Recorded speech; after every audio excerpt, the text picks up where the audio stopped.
मेरा नाम मनीष राव, आप देख रहे हैं मिथिला समाचार। हम लोग जैसे वाटसन हाई स्कूल के ग्राउंड में यहाँ पे देख सकते हैं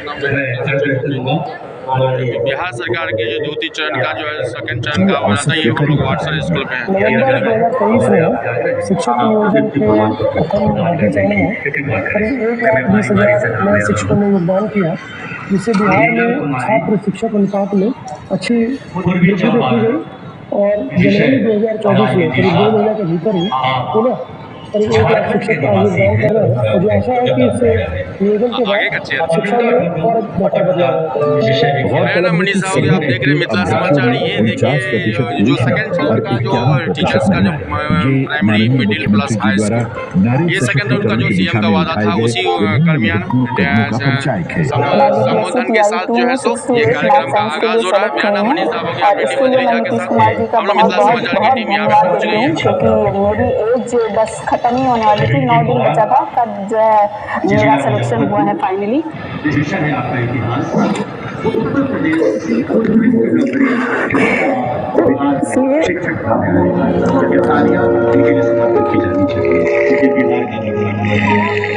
नीतीश कुमार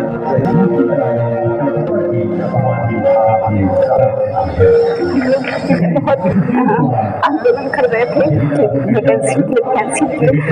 लेकिन निकल नहीं रही थी और एज में भी कोई छूट नहीं वहाँ पे महिलाओं के लिए, जैसे आज किसी गंगा जी के लिए महिलाओं को होती है। तो इसके लिए मैं नीतीश कुमार जी का बहुत धन्यवाद करती हूँ, क्योंकि उन्होंने 50% का आरक्षण दिया है और सबसे पहले सबसे बड़ा एग्जाम्पल सेट किया था कि महिलाओं को पंचायती राज में आरक्षण दिया था। मुझे तो लगता है एग्जाम्पल सचा है।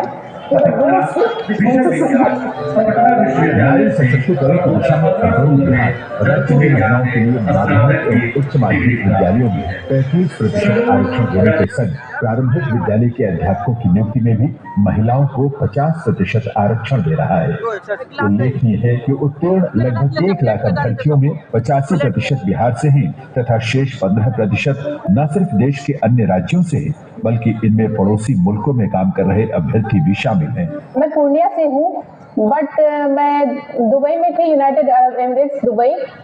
वहाँ मैंने एज ए टीचर मैं काम कर रही थी, लेकिन थैंक्स टू हमारे चीफ मिनिस्टर नीतीश कुमार जी को, उन्होंने एक इतना अच्छा प्लेटफॉर्म बनाया कि मैं साथ साथ मेरी फैमिली भी एग्री कर गई कि नहीं, अब समय आ गया है कि अगर अब तुम चाहो तो मूव कर सकती हो, और आज मैं यहाँ आप सबों के बीच हूँ। राज्य सरकार के संकल्प ने इन लाखों लोगों को रोजगार उपलब्ध कराया है।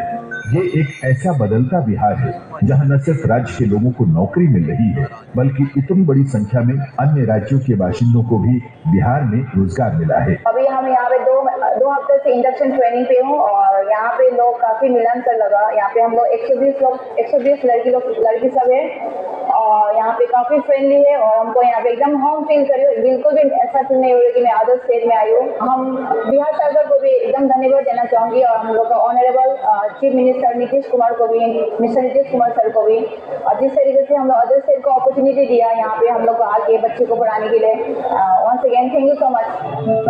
उत्तीर्ण अभ्यर्थियों में रेलवे, बैंक एवं बहुराष्ट्रीय कंपनियों के अभ्यर्थियों के संग सेना और अर्धसैनिक बल से आए अभ्यर्थियों के साथ साथ कई केंद्रीय विद्यालयों एवं कॉन्वेंट स्कूल के अध्यापक भी शामिल हैं। ये बहुत ही अच्छा कदम उठाया है हमारे मुख्यमंत्री श्री नीतीश कुमार जी ने, और शिक्षा विभाग की तरफ से ये जो इतने बड़े पैमाने पर ये जो हायरिंग हुई है टीचर्स की, ये बहुत ही अच्छा कदम है। And I am very sure कि बिहार के एजुकेशन सिस्टम में ये एक रेवोल्यूशनरी स्टेप होगा और हिस्ट्री में याद किया जाएगा।